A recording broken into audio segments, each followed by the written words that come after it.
How did a nomadic warlord from the Turco-Mongol steppe rise to rebuild a massive empire stretching from the Mediterranean to India? The astonishing ascent of Timur, known to the West as Tamerlane, represents one of the most dynamic and terrifying periods of world history.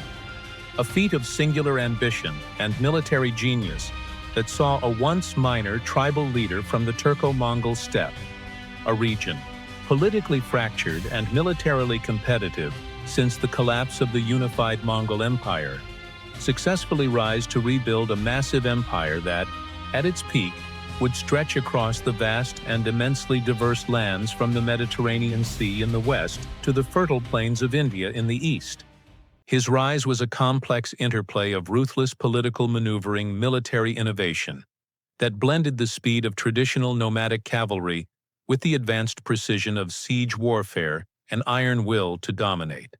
and a calculated claim to the glorious but waning legacy of Genghis Khan, a claim he utilized to justify the relentless decades-long campaign of expansion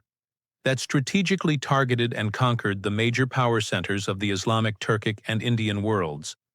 thereby establishing a short-lived but culturally profound domain that permanently altered the geopolitical balance of power across Eurasia. Timur was born around 1336 in Kesh, now Shahrisabz, Uzbekistan, belonging to the Barlas tribe. The future conqueror, Timur, was born into a world of fractured, competitive, and highly localized power structures, a world of constant skirmishing and shifting loyalties, with his birth occurring around the year 1336 in the small town of Kesh, which is known today as Shahrisabz and is located in modern-day Uzbekistan, a central region that was, at the time, part of the fragmented and declining Chagatai Khanate, one of the Mongol successor states. His family belonged to the powerful Barlas tribe, a highly influential and geographically distinct clan within the local Mongol military aristocracy, a lineage that immediately placed him within the periphery of the region's elite and afforded him a crucial, if initially minor, claim to inherited status and political relevance, which he would leverage through charisma, ruthlessness, and sheer military talent into an absolute total claim to global dominance.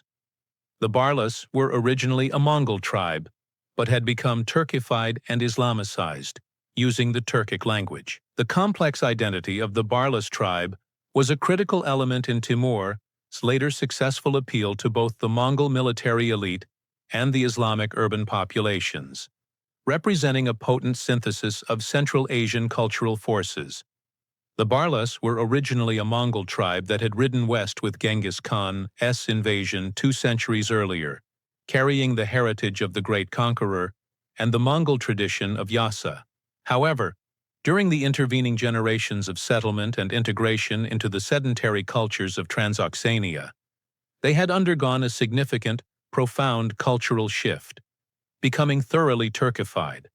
adopting the Turkic language, specifically Chagatai Turkic, as their primary means of communication, and deeply Islamicized, fully embracing the Sunni faith, a dual heritage that allowed Timur to effectively command the loyalty of both the steppe's Turkic military class and the settled Islamic administrative elite, uniting two powerful, disparate traditions under his personal banner.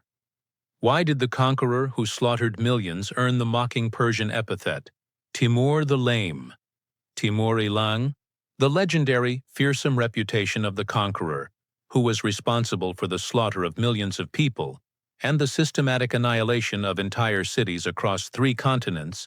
is eternally and ironically juxtaposed with the mocking Persian epithet, Timur the Lame, Timur-i Lang, a nickname that highlights a central, debilitating physical vulnerability in a man obsessed with perfect physical prowess and military might. This epithet, which would be repeated and spread by his enemies across the vast lands he subdued, served as a linguistic attempt to diminish the overwhelming military might of the crippling warlord and reduce his towering, terrifying image to a figure defined by his physical weakness, a weakness that was nonetheless overcome by an unbreakable will to power and an uncompromising military discipline that inspired both awe and terror. The English title Tamerlane derives from that Persian epithet, after he sustained wounds to his leg and right hand. The universally recognized English title Tamerlane, which is used in Western historical accounts to refer to the great conqueror, is not a simple translation of his original name, but is a direct, anglicized corruption derived from that Persian epithet, Timur-i.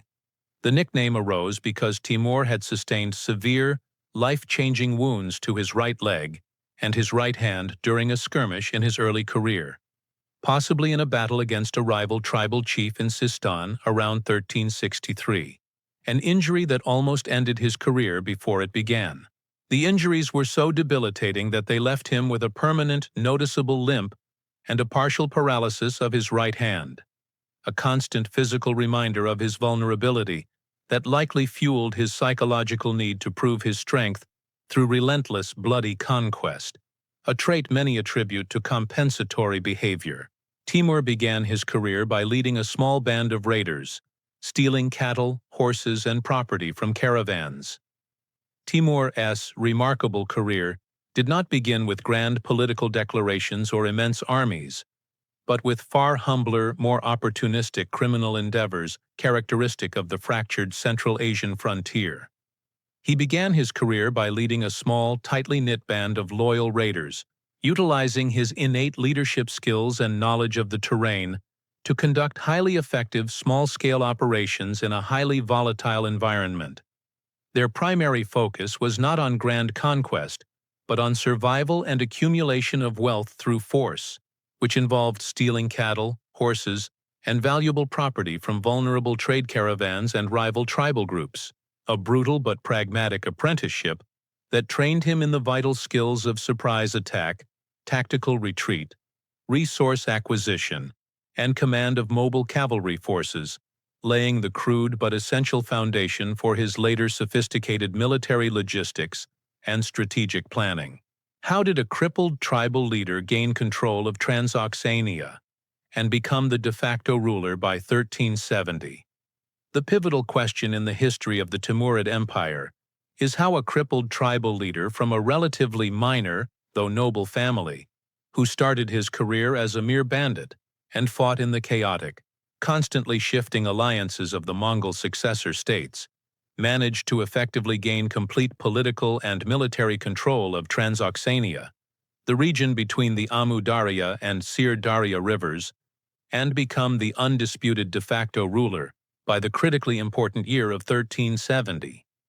This dramatic rise was achieved through a dazzling, relentless combination of strategic marriage alliances that secured his social status, the ruthless elimination of his former allies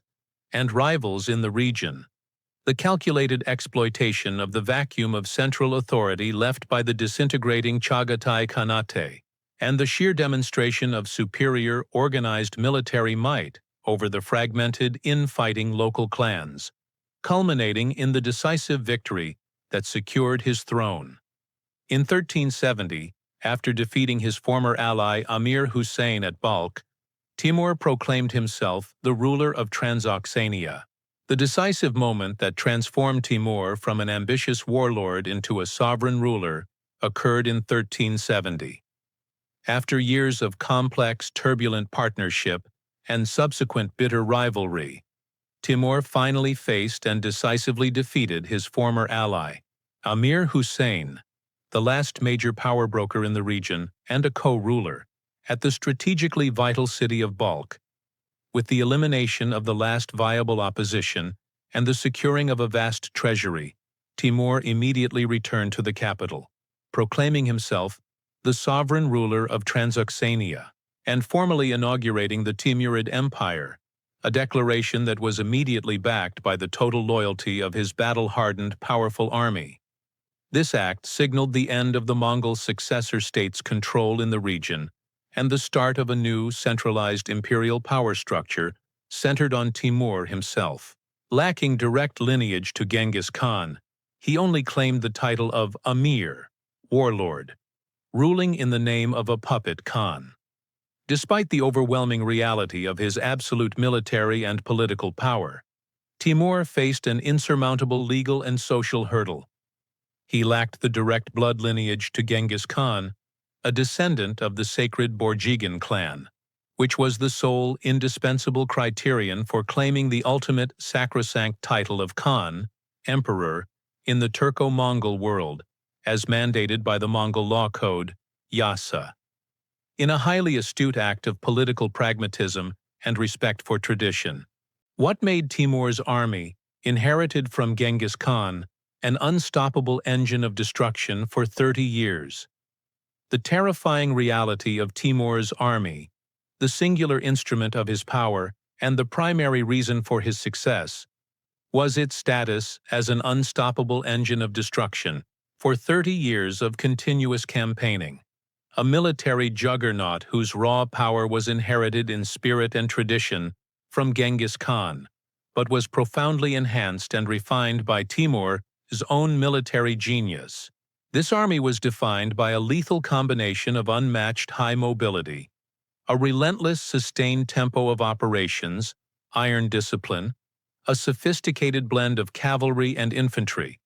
a willingness to utilize any tactic required for victory, including psychological warfare and scorched earth policies, and sophisticated logistical support that allowed it to project power across vast distances, ensuring that wherever Timur pointed his forces, total victory and devastation invariably followed for decades across Eurasia and the Middle East. He was a master of nomadic tactics, high mobility, surprise attacks, and the use of mounted archers as the main weapon. Timur's military genius was deeply rooted in the enduring principles of the steppe, and he was an unparalleled master of traditional nomadic tactics that had defined Central Asian warfare for centuries.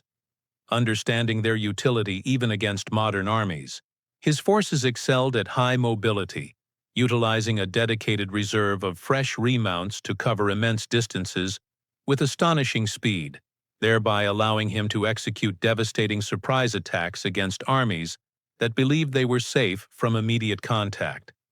Crucially, his central decisive weapon remained the disciplined, highly effective mounted archers, who were masters of the feigned retreat, the devastating volleys of arrows, and the strategic encirclement, tulguma, allowing the Timurid forces to maintain a constant, destructive pressure on any sedentary military opponent until they fractured. Unlike Genghis Khan, Timur also utilized infantry and sophisticated siege techniques to capture fortified strongholds. In a crucial strategic departure from the strictly cavalry-centric tradition of Genghis Khan, who famously favored bypassing highly fortified cities to avoid costly, time-consuming engagements, Timur demonstrated his military modernity by successfully integrating a powerful new dimension into his army. He also utilized professional infantry forces and mastered sophisticated siege techniques that were essential for the conquest of the wealthy, settled, and highly fortified cities of Persia, India, and the Middle East. This mastery included the use of immense siege engines, catapults and trebuchets, effective mining operations, and the systematic use of mass terror to force the submission of fortified strongholds,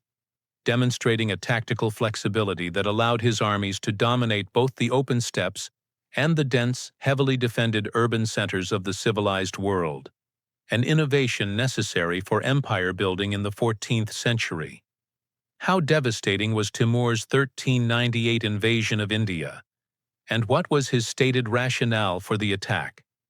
The 1398 invasion of India stands as one of the most violent, consequential, and purely destructive military campaigns of the medieval era, an act of sheer, organized destruction that targeted the fragile, already weakened Delhi Sultanate.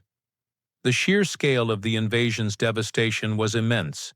resulting in the temporary but complete collapse of the Sultanate's authority, widespread famine, and a catastrophic loss of life due to the systematic nature of the killing and sacking.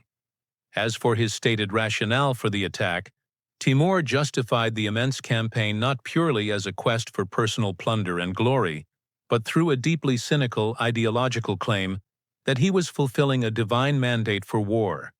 thereby cloaking his rapacious ambition in the guise of religious righteousness to placate his mullahs and solidify his authority among his devout Turkic-Mongol troops. Timur declared the purpose of the attack was jihad, Ghazi, to punish the Delhi sultans for showing excessive tolerance to Hindus, to provide a necessary religious and political justification for the horrific violence and immense plunder of the Indian campaign. A highly controversial military action among some of his own Islamic scholars, due to the brutality against fellow Muslims. Timur declared the primary purpose of the attack was a holy war, jihad, specifically claiming the mantle of Ghazi, warrior of the faith. His central, deeply cynical justification was the supposed need to punish the perceived decadence of the Delhi sultans for showing excessive, un-Islamic tolerance to the large Hindu population of India and their established religious practices and temples, a strategic claim that conveniently allowed him to justify the systematic slaughter and mass plunder of an immensely rich region in the eyes of his devout Turco-Mongol soldiers and the religious elite who provided his legitimation. The attack on Delhi led to horrific devastation. The city was sacked, and hundreds of thousands of civilians were massacred over several days.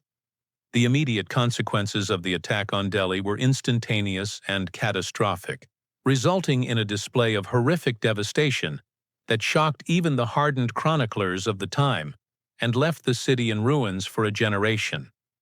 After a decisive victory outside the city walls, the capital was subjected to a systematic, brutal sacking by the victorious Timurid armies, an orgy of looting, rape, and destruction that lasted for several days without cessation. The bloodshed was absolute and unimaginable, with Timur ordering the massacre of hundreds of thousands of civilian inhabitants, a figure that may have included Hindu captives taken prior to the battle, a crime against humanity that was systematically carried out over a protracted period, resulting in the depopulation and ruin of one of the world's great cities, and leaving a permanent deep scar on the history of the Indian subcontinent. Timur's greatest victory was defeating and capturing one of the most powerful Ottoman sultans, Bayezid I. In the long history of Timur's globe-spanning campaigns, the most geopolitically significant and universally acknowledged greatest victory was his 1402 confrontation with, and subsequent defeat of the massive rising power of the Ottoman Empire, culminating in the capture of one of the most powerful Ottoman sultans, Bayezid I. This stunning, unprecedented victory not only shattered the immediate threat of the Ottomans to the Timurid holdings in Anatolia, but also fundamentally destabilized the entire Ottoman state, temporarily halting its relentless expansion into Europe and the Middle East, and proving that even the most formidable contemporary military powers, including the Ottomans who had just defeated the Crusaders at Nicopolis, were no match for the organizational brilliance and sheer disciplined force of the Timurid armies. In 1395, Timur crushed Khan Tokhtamysh of the Golden Horde in Russia, destroying their power and significantly weakening the northern trade route. Prior to his confrontation with the Ottomans in 1395, Timur secured his northern flank and retaliated for an earlier invasion by his former protege by launching a massive, decisive campaign deep into the Russian steppes, where he crushed the armies of Khan Tokhtamysh of the Golden Horde. This overwhelming military defeat was absolute and resulted in the total destruction of the Golden Horde's authority and their urban centers, shattering the central power that had controlled Russia for centuries, and simultaneously significantly weakening the northern trade route that ran through the region, thereby securing Timurid hegemony over the central overland corridors of the Silk Road, and cementing his authority over the entire Eurasian landmass from the Black Sea to the Altai Mountains. At the Battle of Ankara, 1402, the Timurid army decimated the Ottomans. Sultan Bayezid I was captured, causing the Ottoman interregnum. The decisive confrontation that secured Timur's reputation as the supreme military commander of his age took place at the Battle of Ankara in 1402. The highly disciplined, tactically superior Timurid army utterly decimated the Ottoman forces, a stunning defeat that was achieved partly through the strategic defection of Turkic vassal troops who had been alienated by Bayezid's centralizing policies and had Timurid sympathies. The ultimate prize of the victory was the capture of Sultan Bayezid I himself, an unprecedented humiliation for the Ottoman dynasty, an event that triggered a catastrophic civil war among Bayezid's sons known as the Ottoman Interregnum, a period of near collapse that provided a crucial half-century reprieve for the fragile Byzantine Empire and the nascent Christian states of Eastern Europe. How could a leader both order the massacre of tens of thousands and be one of history's greatest patrons of the arts?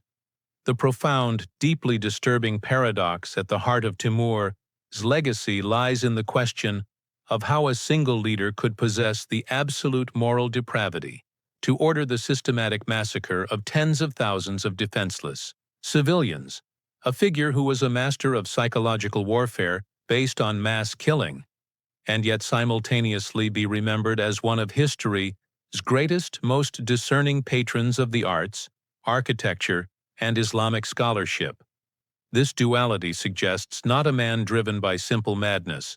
but a deeply calculating individual who viewed mass destruction and cultural construction as two equally necessary complementary tools of statecraft, utilizing terror to establish absolute submission in the conquered territories and utilizing art, architecture, and scholarship to legitimize his new imperial authority in his capital and amongst the Islamic world, his intellectual elite. At Isfahan, 1387, after the city revolted,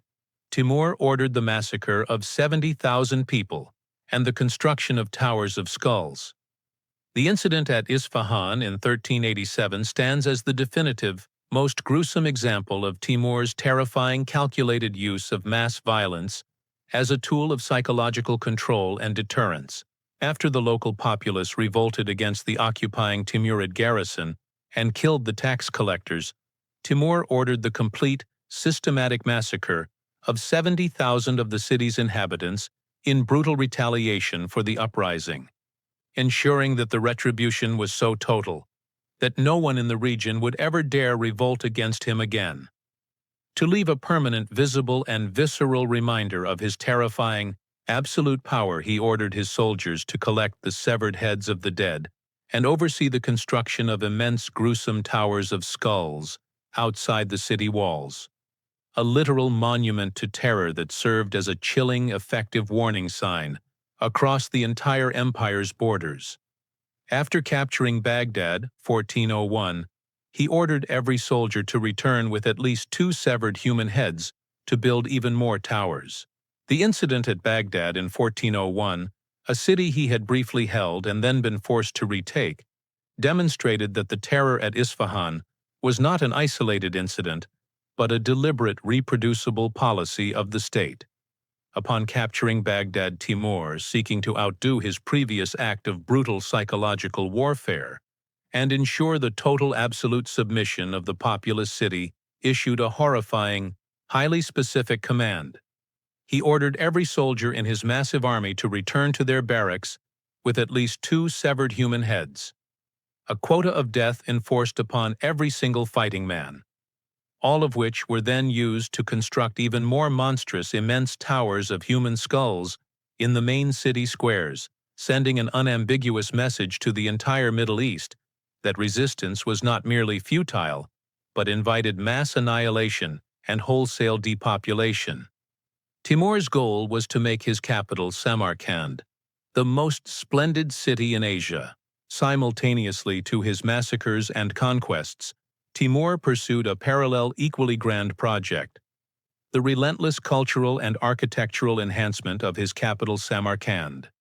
His central, overarching, and deeply personal goal was to make this city not merely a political or economic center, but the most splendid city in Asia, an architectural and intellectual rival to historical established capitals like Baghdad, Delhi, and Cairo. A shining jewel of Islamic culture that would testify to the eternal glory and power of the Timurid dynasty long after his military campaigns were concluded, and his personal rule had ended.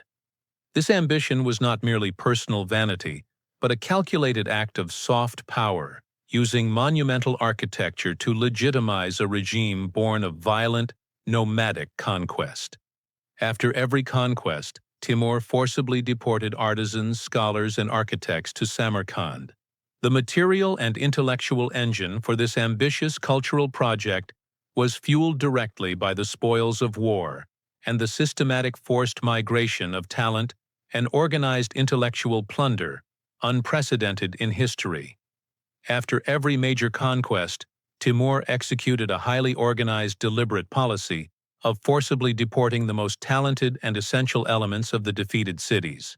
The skilled artisans, celebrated scholars, master architects, and knowledgeable craftspeople, and systematically resettling them in his capital, Samarkand. This intellectual plunder ensured that the best and brightest minds and hands from Persia, Syria, India, and beyond were immediately put to work, enriching building and intellectually diversifying the conqueror's chosen capital, creating an immediate, unparalleled, and diverse cultural center. The splendor of Samarkand is a stark testament to how war and destruction were necessary to rebuild a cultural center. The profound, awe-inspiring splendor of Samarkand, even in its modern ruins, stands as an unmistakable and deeply ironic stark testament to the historical process of how war, systematic violence, and massive destruction were viewed by Timur as the necessary, indispensable preconditions required to forcefully rebuild a world-class cultural center. The soaring domes, the intricate Haft-Rangi tilework, and the monumental scale of the city's mosques and madrasas were all literally built from the forced labor, looted materials, and plundered treasuries of the very cities and civilizations that Timur had violently destroyed and subjugated, rendering the capital a monument to both his destructive power and his regenerative cultural ambition, an illustration of creative power birthed by destruction. Islamic architecture under the Timurids reached its zenith in scale and decorative sophistication. Under the intense singular patronage of Timur and his immediate cultured descendants, Islamic architecture, a tradition already rich with history and innovation across the vast region, reached its absolute zenith in Central Asia, defining a new transformative era in its form, style, and scope. This architectural revolution was characterized by unprecedented scale, exemplified by the colossal size of the mosques and mausoleums, and the massive public squares, and an explosion of decorative sophistication, including the development and mastery of the brilliant Haft-Rangi, 7-color, glazed tilework, the introduction of the elegant double-dome structure for greater verticality, and an overall aesthetic characterized by dazzling, intricate geometric patterns and highly sophisticated calligraphy.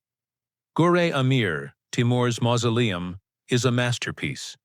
Its design influenced later Mughal architecture, including the Taj Mahal.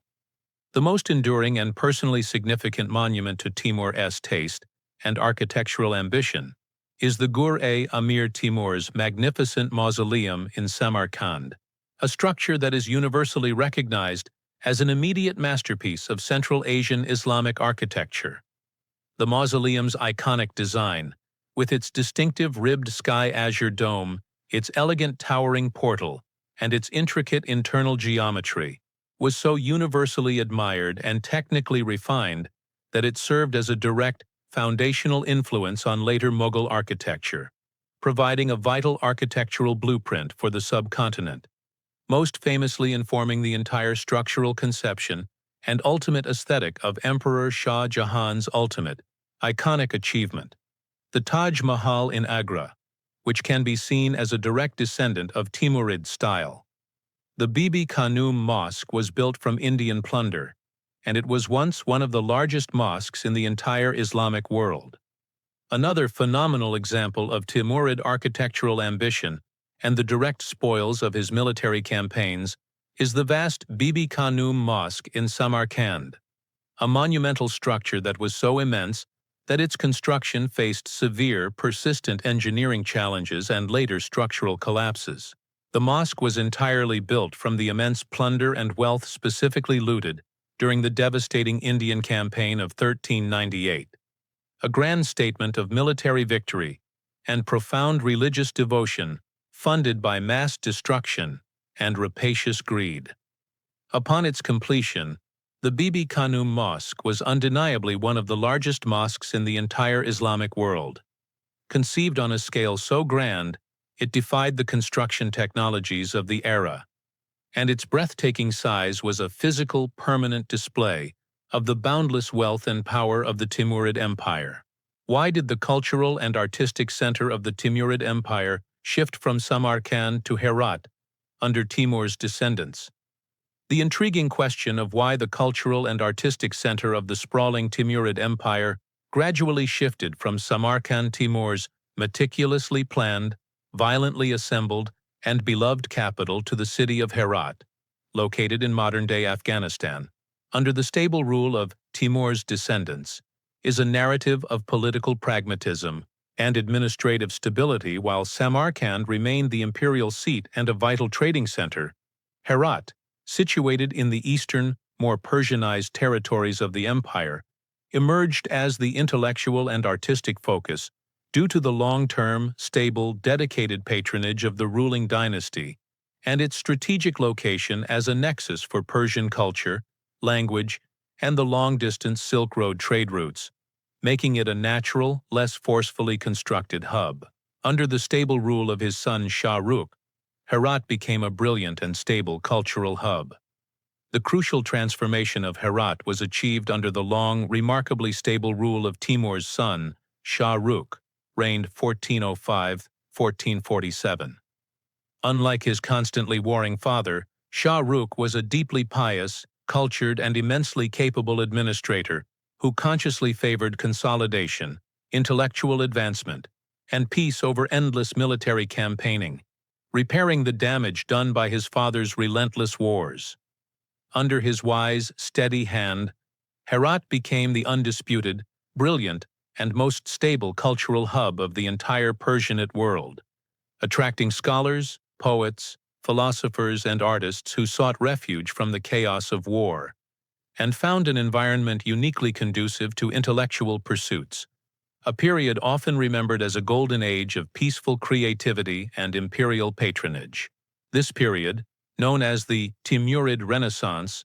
brought extraordinary advances in arts, science, and philosophy.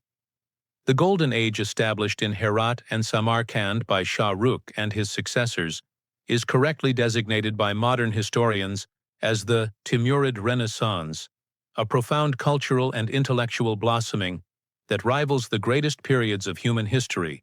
from the European Renaissance to the Abbasid Golden Age. This extraordinary era brought forth extraordinary advances in arts, particularly the highly refined schools of manuscript illumination and calligraphy, science, especially mathematical astronomy and geography, and philosophy, focused on Sufi mysticism, rational theology, and historical writing, a comprehensive intellectual flourishing that not only preserved the great cultural traditions of the Islamic world, but also innovatively built upon them, setting new high standards for intellectual and artistic achievement that would influence neighboring regions for centuries. Timur's grandson, Ulugh Beg, was a scholar king who established Samarkand as a center of scientific inquiry. Despite the primary shift of the political and artistic center to Herat, Timur's beloved capital of Samarkand maintained its profound intellectual relevance, primarily due to the singular unique dedication of Timur's grandson, Ulugh Beg, on 1394–1449. Ulugh Beg was a historical anomaly, a powerful ruler who was simultaneously a scholar king, a man whose profound passion for mathematics and astronomy far exceeded his personal interest in the complexities of military conquest or the daily drudgery of political administration. His dedication led him to specifically establish Samarkand as a preeminent center of scientific inquiry, diverting immense state funds and resources toward intellectual pursuits and the building of specialized scientific institutions, making it one of the most advanced scientific hubs in the entire world during the 15th century. Ulugh Beg built a colossal observatory and compiled the most comprehensive star catalogue since Ptolemy. Ulugh Beg's greatest, most tangible contribution to global scientific history was the construction of his renowned colossal observatory in Samarkand, c. 1420, a massive architectural and engineering achievement that housed the incredible Fakhri sextant, an instrument specifically designed to make highly accurate astronomical measurements without the aid of telescopes which had not yet been invented. Utilizing this massive instrument and his own profound mathematical knowledge, Ulugh Beg and his team of assembled scholars meticulously compiled the most comprehensive, detailed, and accurate star catalogue produced by any civilization since the 2nd century. Work of the great Hellenistic astronomer Ptolemy, systematically correcting numerous ancient errors, identifying new stars, and laying the groundwork for later Islamic and European astronomy, proving the exceptional nature of his intellectual patronage. He is known more for his mathematical and astronomical contributions than for the military conquests of his grandfather. The ultimate historical irony of Ulugh Beg's life is that, despite being a direct descendant, a legitimate ruler, and a product of one of history's most violent and expansive empires, he is fundamentally known more for his profound, revolutionary mathematical and astronomical contributions. The quiet, meticulous work of a scholar, a passion that ultimately cost him his throne and his life, than for the devastating bloody military conquests of his famous grandfather Timur. This unique legacy is a profound testament to the enduring power of intellectual achievement over martial might, demonstrating that even within a dynasty founded on terror and war, the pursuit of objective scientific truth and scholarly excellence can leave a more positive and permanent mark on human history than any fleeting temporary military victory. How did Persianate Islamic arts flourish under the patronage of the Timurid dynasty? The dramatic, vibrant flourishing of Persianate Islamic arts under the patronage of the Timurid dynasty, particularly across the imperial capitals of Samarkand and Herat, was a highly orchestrated, deeply successful cultural project that consciously sought to establish a new imperial aesthetic of refinement and sophistication. This artistic boom was driven by the integration of the Mongol aesthetic in color and scale, the vast artistic traditions of the captured Persian world in style and poetry, and the immense dedicated institutional funding provided by the dynasty's loot-fueled treasuries. This fusion resulted in an immediate radical elevation of artistic standards across all mediums, most notably in the production of illuminated manuscripts, sophisticated miniature painting, and monumental tile work, thereby creating a distinctive and highly influential artistic language that spread throughout Asia and the Middle East. The schools of calligraphy and miniature painting in Herat and Shiraz produced the most elaborately decorated manuscripts of the age. The dedicated, immense patronage of the Timurid rulers fueled the rise of new, highly specialized artistic centers that achieved unparalleled heights of technical skill and aesthetic achievement. The schools of calligraphy and miniature painting established in Herat under Shah Rukh and his son Bayezid, and the older Persian center of Shiraz, became the absolute apex of the art form, systematically producing the most elaborate, technically perfect, and visually stunning decorated manuscripts of the age. These priceless artifacts, often featuring fine gold leaf, lapis lazuli pigment, and intricate compositions, were characterized by rich colors, complex compositions, and an astonishing mastery of line serving as the ultimate expression of the dynasty's refined imperial taste, and establishing a benchmark for all subsequent Islamic painting, including the later Safavid and Mughal schools. How much greater would Timur's legacy have been had he not died suddenly during his final major military campaign?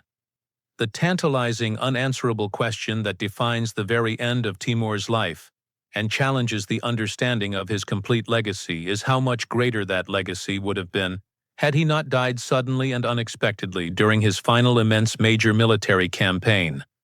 a logistical undertaking that would have dwarfed all previous efforts and had profound world-changing geopolitical consequences. His unexpected death at a pivotal moment ensured that his greatest, most ambitious geopolitical goal was left unfulfilled, leaving historians to forever speculate on the fate of his empire. The possible end of the Ming dynasty and the course of global history had he managed to live for just a few more years and successfully execute his final terrifying invasion against the reigning global power of the Ming dynasty in China, a campaign that would have completely rewired the global power structure. In 1404, Timur began his final campaign, a large-scale invasion aimed at the Ming dynasty in China. The scale of Timur's ambition was truly limitless, and even in his final years, already severely weakened by age and his past injuries, he sought an opponent worthy of his legendary reputation, setting his sights on the most powerful, wealthiest, and most populous empire on earth. In 1404, Timur began his final campaign, an immense, logistically complex, and militarily audacious undertaking. A large-scale invasion aimed at the powerful Ming dynasty in China, an act of supreme geopolitical confidence and military hubris that would have fundamentally pitted the mobile power of the Turco-Mongol steppe against the immense, centralized sedentary power of the Chinese state. An invasion that was clearly intended to be the crowning achievement of his life and the ultimate validation of his claim as the true and final successor to the legacy of Genghis Khan. He died in February 1405 at Otrar, now Kazakhstan, from illness, halting the invasion abruptly. The grand, immense final ambition of Timur was definitively and suddenly crushed not by the massive waiting Ming armies or by political rebellion, but by the inescapable vulnerability of the human body. While his army was amassed and marching east, making final preparations for the difficult spring crossing of the frozen river,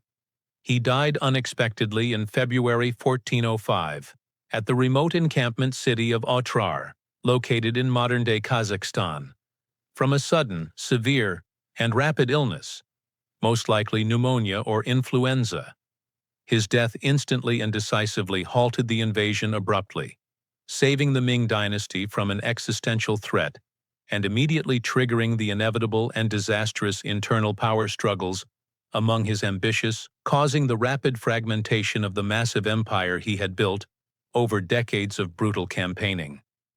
How quickly did the unity of the Timurid Empire crumble after the death of its sole leader? The inherent fragility of a vast, diverse empire held together purely by the personal charisma, overwhelming military might, and singular uncompromising will of one supreme leader was immediately and tragically exposed upon the unexpected demise of Timur. The unity of the Timurid Empire crumbled with astonishing catastrophic speed after the death of its sole central leader, transforming overnight from a cohesive military state into a collection of intensely feuding, competitive, and constantly warring successor principalities. This immediate collapse into civil war, known as the Fitna, demonstrated that the administrative infrastructure and political institutions he established were too weak and too reliant on his personal authority to withstand the pressures of rival claims from his numerous sons and grandsons, who all believed they had a rightful immediate claim to the entirety of the vast imperial dominion. The empire quickly fragmented due to internal power struggles among the heirs and the rise of the Shaybanid Uzbeks. The once unified immense Timurid domain quickly fragmented into a mosaic of competing territories, a process directly fueled by the intense violent internal power struggles among the heirs, Shah Rukh Khalil, Sultan Miran Shah, and others, each fighting for control of Samarkand and the imperial treasury. This destructive civil war, which wasted vital resources and military strength, simultaneously created a catastrophic military vacuum in Central Asia that was rapidly exploited by emerging external forces, most notably the rise of the Shaybanid Uzbeks, a competing tribal confederation from the north who were Turkic-speaking but culturally distinct, and who would ultimately seize the original heartland of Transoxania, permanently expelling the Timurids from their ancestral homeland and shattering the geopolitical balance of the region. This fragmentation created a cultural diaspora, spreading Timurid art and architecture to Persia, Turkey, and India. Paradoxically, the political fragmentation of the Timurid state and the subsequent violent expulsion of its ruling families and intellectual class from Central Asia created a powerful and lasting cultural diaspora that successfully spread the Timurid imperial aesthetic far and wide. As the prince's scholars and artisans fled the chaos and instability, they carried their distinct traditions of Timurid art, architecture, and manuscript production with them, establishing new, influential courts in regions like Persia, which later influenced the Safavids, Turkey, which continued to shape the later Ottoman aesthetic, and, most fatefully, India, thereby ensuring that the intellectual and artistic achievements of the Timurid Renaissance survived the death of the empire that created them and continued to thrive in new environments. Though his empire crumbled, where did Timur's bloodline and cultural legacy endure permanently? Despite the political collapse of the Timurid Empire in its Central Asian birthplace and the loss of its imperial capital, the question remains: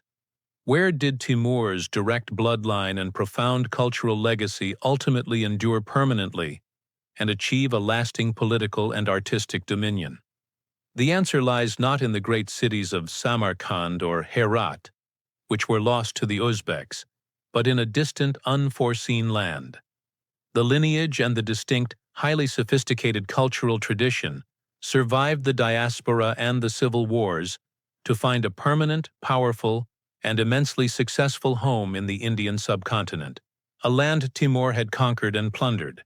where his descendants would establish one of the greatest dynasties of the early modern world. Timur's great-great-grandson, Babur, was driven out of Central Asia, but shifted his focus to India. The direct continuation of the Timurid dynasty was secured by Timur's great-great-grandson, Zahir-ud-Din Muhammad Babur, a highly cultured and militarily ambitious prince who initially struggled to maintain his tiny ancestral principality in the Fergana Valley against the relentless pressure of the Uzbeks, after being repeatedly driven out of Central Asia and forced to wander as a nomadic leader. The pragmatic Babur finally realized that his future lay not in recovering the lost thrones of Samarkand or Herat, but in seeking a new, richer, and more stable domain to the east. Consequently, he shifted his entire focus to India, recognizing the political fragmentation and immense wealth of the subcontinent as a new, viable target for imperial conquest. Babur founded the Mughal Empire in India, 1526, carrying the brilliant Timurid cultural tradition forward for centuries. The culmination of this strategic shift occurred in 1526, when Babur finally defeated the armies of the Delhi Sultanate at the Battle of Panipat, successfully founding the Mughal Empire in India. This new empire, named Mughal, a Persian term for Mongol, was, in reality, a direct, deliberate continuation of the Timurid dynasty, and it served as the permanent vessel for carrying the brilliant Timurid cultural and artistic tradition forward for centuries. The sophisticated Mughal court, its Persianate language, its patronage of arts, and its monumental architecture, all direct descendants of the Samarkand and Herat models, ensured that the intellectual, artistic, and dynastic legacy of Timur endured as a major global power long after his own original empire had vanished from the political map of Central Asia.